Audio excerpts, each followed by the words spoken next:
बिस्मिल्लाहिर्रहमानिर्रहीम। अस्सलाम वालेकुम नादरीन, आप यूट्यूब चैनल देख रहे हैं। मैं इमरान खान हूँ। इमरान खान साहब ने बात की है सहाफ़ियों के साथ जेल से। बुशरा बीबी ने बात की है जेल से। उन्होंने बड़े इल्ज़ामात लगाए हैं, वो चीज़ें मैं आपके सामने रखूँगा। कुछ इंकशाफात उन्होंने किए वो भी आपको बताऊँगा, लेकिन एक बहुत बड़ी ज़्यादती हुई है, पहले उस पर बात कर लें। मैंने आपको बताया था कि सनम जावेद और आलिया हमज़ा को पहुँचा दिया गया मियाँ वाली के एक मुकदमे के अंदर, और उसमें उनको पेश किया गया सरगोदा की दहशतगर्दी की अदालत में। और ये केस जो है वो तमाम सहाफ़ी ये कह रहे थे, जितने भी कोर्ट रिपोर्टिंग करने वाले लोग हैं वो सब ये कह रहे थे, जितने वकला हैं मेरी बात हो रही थी वो सब कह रहे थे कि ये तो उड़ जाएगा, केस ही कुछ नहीं है। हाउ इज़ इट पॉसिबल कि दो ख़वातीन जो हैं वो लाहौर में मौजूद हैं, लाहौर में उनके ऊपर पहले ही 8-8, 10-10 मुकदमात हो चुके हैं, उन सारे मुकदमात में उनकी ज़मानतें हो चुकी हैं, और अब वो जो ख़वातीन हैं उनके ऊपर ये एलिगेशन लगाया जाए कि इन्होंने लोगों को उकसा के मियाँ वाली के अंदर भी दहशतगर्दी करवा दी है और ये दहशतगर्दी के अंदर शामिल है। हालांकि जो लोग वहां पे दहशतगर्दी के अंदर शामिल थे भी अगर, तो उन गिरफ्तार लोगों में से किसी का कोई स्टेटमेंट होना चाहिए या कोई चीज़ सामने आनी चाहिए कि जनाब ये कह रहे हैं कि ये सारा कुछ हुआ। लेकिन जिस तरह गिरफ्तार किया गया, जिस तरह पहुंचाया गया, राहदारी रिमांड हुआ, फिर पहुंचाया गया और सरगोदा की दहशतगर्दी की अदालत में पेश किया गया।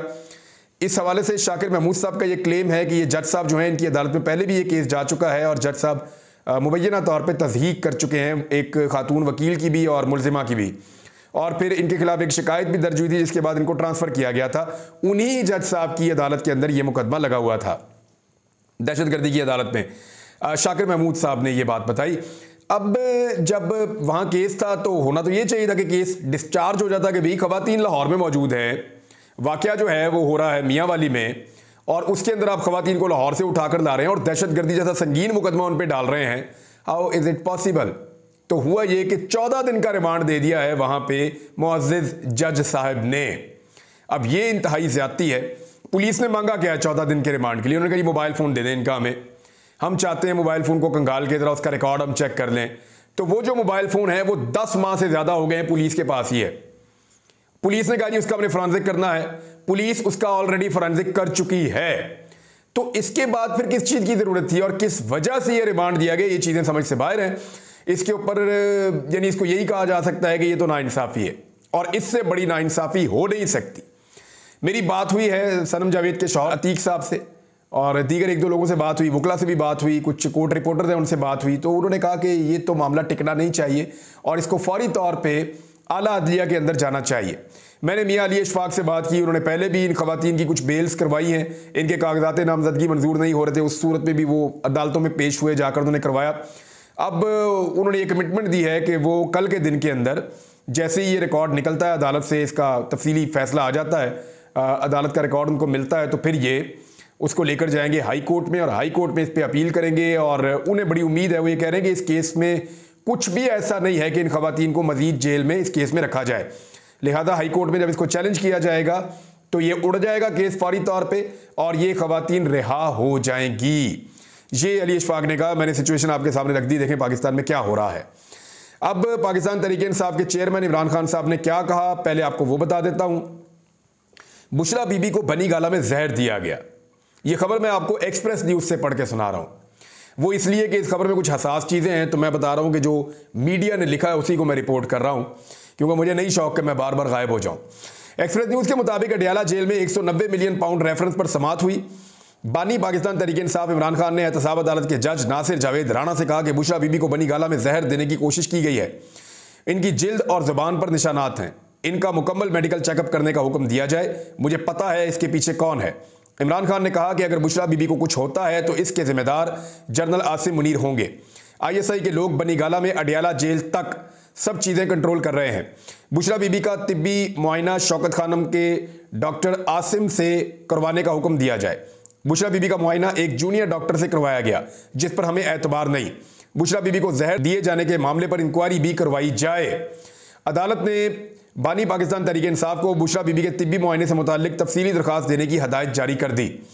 अच्छा, बुशरा बीबी क्या कह रही है? वो कह रही है कि अदालत में मीडिया से गुफ्तगू करते हुए उन्होंने कहा कि मेरे अमरीकी एजेंट होने से मुताल्लिक पार्टी में बातें फैलाई जा रही हैं।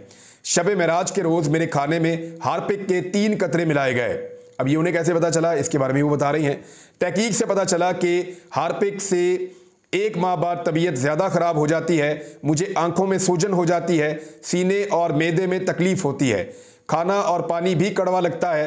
पहले शहद में भी कुछ मिलाया गया था, अब खाने में हार्पिक मिलाया गया है। उन्होंने कहा कि मुझे जेल में भी किसी ने बताया था कि खाने में हार्पिक डाला गया। यानी ये बुशरा बीबी का ये क्लेम है कि उनको उनका सोर्स बता रहा है कि आपको जो खाना दिया गया है, जो आपकी तबीयत बिगड़ रही है, इसके अंदर हार्पिक डाला गया है। हार्पिक जो है वो एक किस्म का लिक्विड है और एक किस्म का तेजाब है जिसको इस्तेमाल किया जाता है सफाई के लिए। तो अगर वो डाला गया तो ये बड़ी खौफनाक बात है। इसका नाम नहीं बताऊंगी जो मेरा सोर्स था। मुझे बनी गाला में बाइज्जत तरीके से रखा गया है। पहले खिड़कियां बंद रखी जाती थी, अब कुछ देर के लिए खोल दी जाती हैं। उन्होंने मजीद कहा कि पंजाबी कहावत है कि बंदा बंदे नू खा जाता है। जज और इदारों को बंदे खाते देखा तो इस कहावत की समझ आ गई। तो ये है जनाब एक और चीज़, और एक और बहुत बड़ी खबर है। लेकिन उससे पहले आप ये देख लें कि इमरान खान साहब के लिए एक और रिलीफ। जो मुकदमा जाली कायम हुए थे उनके खिलाफ, वो एक एक करके ख़त्म होते चले जा रहे हैं। बानी पाकिस्तान तहरीक इंसाफ के खिलाफ थाना मारगला में जो दर्ज था मुकदमा, उसमें वो बाइज्जत बरी हो गए हैं। जुडिशल मजिस्ट्रेट मुरीद अब्बास ने केस के तमाम मुल्जिमान को बाइज्जत बरी कर दिया है। और मुल्जिमान की जानिब से जो वकील हैं वो पेश हुए वहाँ पे। एक खातून वकील हैं आमना अली और सरदार मसरूफ़ खान, ये दो वकील वहाँ पेश हुए। और बानी पाकिस्तान तहरीक इंसाफ को अदालत से एक और बड़ा रिलीफ मिल गया। ये बड़ा रिलीफ है। सेशन अदालत ने बानी पाकिस्तान तहरीक इंसाफ को थाना मारगला में दर्ज मुकदमे में बाइज्जत बरी कर दिया और तमाम मुल्जिमान को बाइज्जत बरी कर दिया। अब आ जाए आप इस बात पे कि पाकिस्तान तहरीक इंसाफ ने जो एक बहुत बड़ा स्टेटमेंट दिया है। मैंने आपको पहले ये बताया था कि ये तो होगा और ये होना था, क्योंकि कादी फ़ायद ईसा साहब ने इस मामले को जिस तरह हैंडल किया है उस पर बहुत सारे सवालात उठ गए हैं। और आज के दिन में कादी फ़ायद ईसा साहब जिस तरह अदालत में बातचीत कर रहे थे, या जिस तरह उन्होंने मीडिया से गिले शिकवे किए, या जो उनका मूड नज़र आ रहा था, उससे तो ये अंदाज़ा हो रहा है कि उनको भी इस बात का एहसास है, या थोड़ा सा ऐसा लग रहा है कि वो चीज़ों के ऊपर एक दबाव टाइप का जो होता है वो ऐसा दिखाई दे रहा था। यानी मुझे ऐसा लग रहा था। पाकिस्तान तहरीक इंसाफ ने जो हम ख्याल जजेस पर मुश्तमिल बेंच है उसको मुस्तरद कर दिया है और फुल कोर्ट का मुतालबा कर दिया है। बड़ा शौक था ना सबको फुल कोर्ट बनाने का, हुण बनाओ फुल कोर्ट। 14 के 14 जजेस को बिठाएं और उनकी कलेक्टिव विजडम से पता करें कि क्या जजेस के ऊपर दबाव पड़ रहा है या नहीं पड़ रहा। अगर पड़ रहा है तो उसका हल क्या निकालना है। कादी फ़ायद ईसा की ज़ेरे सरबराही 7 रुकनी लार्जर बेंच की जो तश्कील है उसको अपोजिशन जमात पाकिस्तान तहरीक इंसाफ ने मुस्तरद कर दिया है और मामले की तहकीकात का मुतालबा करते हुए कहा कि हम ख्याल जजों के बजाय केस की फुल कोर्ट समाअत की जाए। ये हम ख्याल जजेस का जो लफ्ज़ है ना, ये PMLN ने ईजाद किया था, अब उन्हीं के मुंह पर वापस आके पड़ा है। अदालती कार्रवाई टेलीविजन पर बराह रास्त नशर की जाए, ये भी उन्होंने कहा। और साथ ही साथ उन्होंने कादी फ़ायद ईसा साहब के हवाले से और उन्होंने तहफ़्फ़ुज़ात का इजहार भी किया। उन्होंने कहा कि तसद्दुक़ जिलानी एक काबिल एतबार शख्स हैं। उन्होंने एक रुकनी इंक्वायरी कमीशन की सरबराही से दस्तबरदारी का दुरुस्त फैसला किया है। वैसे तसद्दुक़ जिलानी साहब की भी क्या किस्मत है, जब उनका नाम लिया गया तो पाकिस्तान तहरीक इंसाफ के लोगों ने उन पर चढ़ाई कर दी, जब उन्होंने इनकार कर दिया तो PMLN के लोगों ने और सोशल मीडिया ने उन पर चढ़ाई कर दी। दोनों तरफ ऐसे ही था। लेकिन पाकिस्तान तहरीक इंसाफ और आम आदमी पाकिस्तान का जो है वो ये समझता है कि, और वैसे भी लोगों को ये लगता है कि उसूली तौर पे उन्होंने मुस्तरद किया और इनकार किया कि जी मैं इसको नहीं सुन सकता, क्योंकि उन्होंने मौके बहुत ठीक दिया। उन्होंने कहा जी कि ये तो जजेस के पास मामला गया है तो जजेस इसको देखें। एक रिटायर बंदा बेचारा क्या करेगा, जहाँ पे हाजिर ड्यूटी जजेस प्रेशर ले रहे हैं, उस प्रेशर को एक रिटायर जज जिसने अपनी सर्विस में कभी प्रेशर वाला केस नहीं लिया, कभी कोई मजबूत फैसला नहीं किया, कोई बड़ा मामला नहीं उठाया, तो वो कैसे लेगा। ये एक बड़ा सवाल था। उसका जवाब फिर इसी सूरत में है कि वो इसमें से निकल गए, इस केस में से। अब पाकिस्तान तहरीक इंसाफ ने वही मुतालबा कर दिया है और पाकिस्तान तहरीक इंसाफ ये कह रही है कि इस मामले में एक फुल कोर्ट बनाया जाए और कादी फ़ायद ईसा साहब पे भी उनका एतराज़ है। कादी फ़ायद ईसा साहब ने एतराज़ किया कुछ खबरों के ऊपर कि ये खबरें गलत छपी हैं, लेकिन एक खबर ऐसी है जिस पर कादी फ़ायद ईसा साहब ने मेरी इतला के मुताबिक अब तक, क्योंकि मैं ये दिन के वक्त वीडियो रिकॉर्ड कर रहा हूँ, बाद में हो जाए तो हो जाए, लेकिन अब तक की मेरी इतला के मुताबिक कादी फ़ायद ईसा साहब ने उस खबर के ऊपर कोई तस्करा नहीं किया या उसको झूठा और गलत करार नहीं दिया जिसमें यह कहा गया कि कादी फ़ायद ईसा साहब को एक्सटेंशन दी जा रही है। बाकी सारी खबरों के ऊपर उनको एतराज़ होता है। पहले तो कादी फ़ायद ईसा साहब ये कहते थे कि वो मीडिया देखते ही नहीं है। उन्होंने ये क्लेम किया था कि वो मीडिया देखते ही नहीं है, मीडिया का असर लेते ही नहीं है। अब वो मीडिया के ऊपर तनकीद करते हुए ये कह रहे हैं कि अपना यूट्यूब चैनल बनाना पड़ेगा।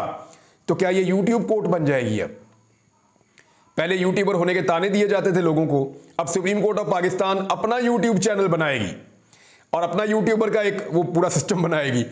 तो हैरत हो रही है, जो लोग ताने दिया करते थे वो सारे आजकल यही काम कर रहे हैं।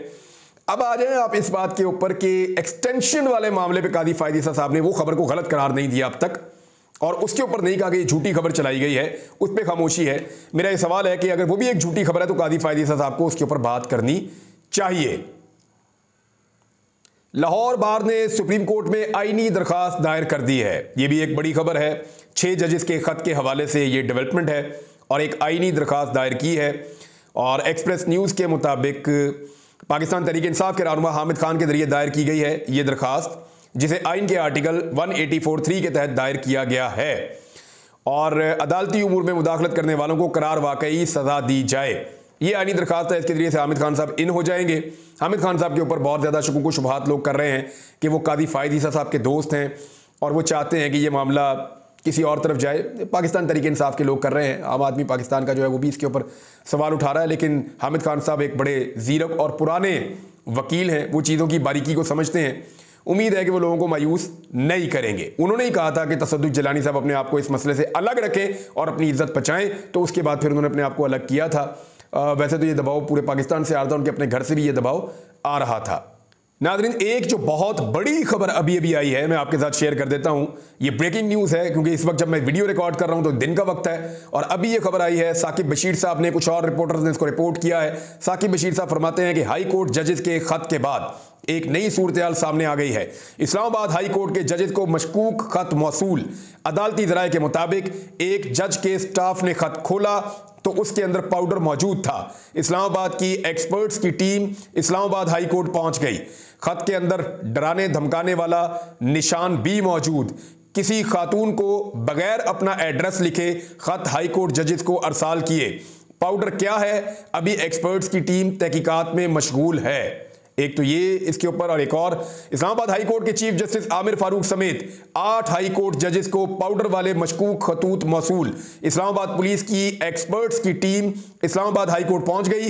रेशम नामी खातून ने अपना एड्रेस लिखे बगैर हाई कोर्ट जजेस को सरकारी डाक के जरिए खतूत अरसाल किए हैं। ये खतरनाक मामला है और इसके ऊपर जो है वो फौरी तौर पे तहकीकात होनी चाहिए। और इस अहम पेशरफ्त के ऊपर इस्लामाबाद हाई कोर्ट ने आईजी और डीआईजी इस्लामाबाद को फौरी तौर पर तलब कर लिया है। ये बहुत बड़ी खबर है और ये बड़ी खतरनाक चीज़ भी हो सकती है, तो इन चीज़ों को भी अब देखना पड़ेगा।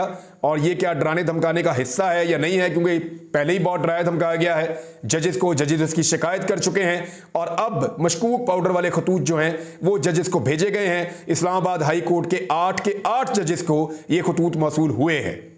आज एक और बड़ी डेवलपमेंट जी, सेनेट की 30 नशिस्तों पर पोलिंग और खैबर पख्तूनख्वा में इंतखाबात को मुलतवी कर दिया गया है। उसकी वजह यह है कि खैबर पख्तूनख्वा ने जो खवातीन की मखसूस नशिस्तें जो उन्हें लगता है कि पाकिस्तान तहरीक इंसाफ का हक है वो उनको मिलनी चाहिए, वो दूसरी जमातों को देने से इनकार कर दिया था और उन मखसूस नशिस्तों पर खवातीन से हलफ नहीं लिया था। हलफ ना लेने की वजह से वहाँ पे जो अपोजिशन की जमातें हैं या जो इस वक्त हुकूमती इत्तेहाद वफाक के अंदर बैठा हुआ है, मुस्लिम लीग नून, पीपल्स पार्टी, फजलुर रहमान साहब, इनके 2 सेनेटर्स जो हैं वो खतरे में पड़ गए थे। यानी सेनेट की 2 नशिस्तें उनके हाथ से निकल जानी थी और पाकिस्तान तहरीक इंसाफ ने मैक्सिमम सेनेट की सीटें वहां से जीत जानी थी। अगर वो मखसूस नशिस्तों के ऊपर, खवातीन की जो मखसूस नशिस्तें हैं उन पर कंप्रोमाइज ना करें तो पाकिस्तान तहरीक इंसाफ को इसका फायदा था। तो उन्होंने मखसूस नशिस्तों के ऊपर हलफ नहीं लिया और इस मामले को सुप्रीम कोर्ट ऑफ पाकिस्तान तक लेकर चले गए। अब वहां पे इलेक्शन कमीशन ने इंतखाबात जो है वो मुलतवी कर दिया है और खैबर पख्तूनख्वा में सेनेट इंतखाबात मुलतवी कर दिए गए। असेंबली में सेनेट इंतखाबात के लिए इंतजामात मुकम्मल कर लिए गए थे। पोलिंग अबला भी मौजूद था, ताहम असेंबली में मुकर्ररा वक्त 9 बजे सेनेट इंतखाबात शुरू ना हो सके और ये इलेक्शन कमीशन ऑफ पाकिस्तान ने किया है जी। सूबाई इलेक्शन कमीशन ने अपोजिशन की दरखास्त पर चीफ इलेक्शन कमिश्नर से रब्ता किया था, जबकि वजीर आला खैबर पख्तूनख्वा अली अमीन गंडापुर भी सूबाई असम्बली पहुंच गए थे, जहां उन्होंने सेनेट इंतखाबात से मुताल्लिक अरकान से मुशावरत की। अब हुआ यह है कि उन्होंने मशरूत कर दिया कि जब तक आप मखसूस नशिस्तें दूसरी जमातों को नहीं देंगे, आपकी अपनी जीती हुई मखसूस नशिस्तें जब तक आप दूसरी जमातों को नहीं देंगे और हमें यकीन नहीं आ जाएगा कि दूसरी जमातों के सेनेटर्स बन रहे हैं, तब तक हम पाकिस्तान तहरीक इंसाफ को खैबर पख्तूनख्वा में सेनेट इलेक्शन नहीं करवाने देंगे। अब इस मामले पे पाकिस्तान तहरीक इंसाफ के जो इस वक्त चेयरमैन हैं उन्होंने इलेक्शन कमीशन के फैसले के खिलाफ अदालत जाने का ऐलान कर दिया है। वो कह रहे हैं जी इसको हम अदालत में चैलेंज करेंगे, मखसूस नशिस्तों के साथ जो है वो मशरूत ना किया जाए सेनेट इलेक्शन को। लिहाजा पहले आप सेनेट इलेक्शन होने दें, मखसूस नशिस्तों का मामला अदालत में जाएगा, जिसके हक में फैसला आएगा उसको मखसूस नशिस्तें मिल जाएंगी। ये मखसूस नशिस्तों का फैसला कल को रिवर्स भी हो सकता है सुप्रीम कोर्ट ऑफ पाकिस्तान से, तो फिर इन सेनेटर्स का मुस्तकबिल क्या होगा? क्या सेनेट का इलेक्शन दोबारा होगा? तो क्योंकि जहां पे उनकी हुकूमत है वहां पे पाकिस्तान तहरीक इंसाफ कम से कम इस मामले को अपनी मर्जी से कर सकती है। बाकी जगहों में तो उनकी हुकूमत नहीं है, ना उनके स्पीकर हैं, तो वहां पे वो ये कंट्रोल नहीं ले सकते अपने पास। एक और बड़ी खबर पाकिस्तान तहरीक इंसाफ के लिए यह है कि उमर अयूब कौमी असम्बली में कायदे हिज़्ब इख्तलाफ मुकर्रर हो गए हैं। अपोजिशन लीडर उमर अयूब को मुकर्रर कर दिया गया है कौमी असम्बली के अंदर, जबकि दूसरी जानिब जो है वो इमरान खान साहब ने नाम दिया था शेर अफजल मरवत का पब्लिक अकाउंट्स कमेटी के लिए। तो देखना है कि वो कब तक मुकर्रर हो जाते हैं या उनको वो ओहदा कब तक मिल जाता है। बहरहाल कायदे हिज़्ब इख्तलाफ जो है वो बना दिया गया है उमर अयूब साहब को। दूसरी जानिब पाकिस्तान तहरीक इंसाफ ने एहतजाज करते हुए कहा कि हम आज़ाद उम्मीदवार नहीं हैं बल्कि बाकायदा सुन्नी इत्तेहाद कौंसिल में शामिल हुए हैं। ये स्पीकर कौमी असम्बली का ये करार देना कि हम आज़ाद हैं मुनासिब नहीं है।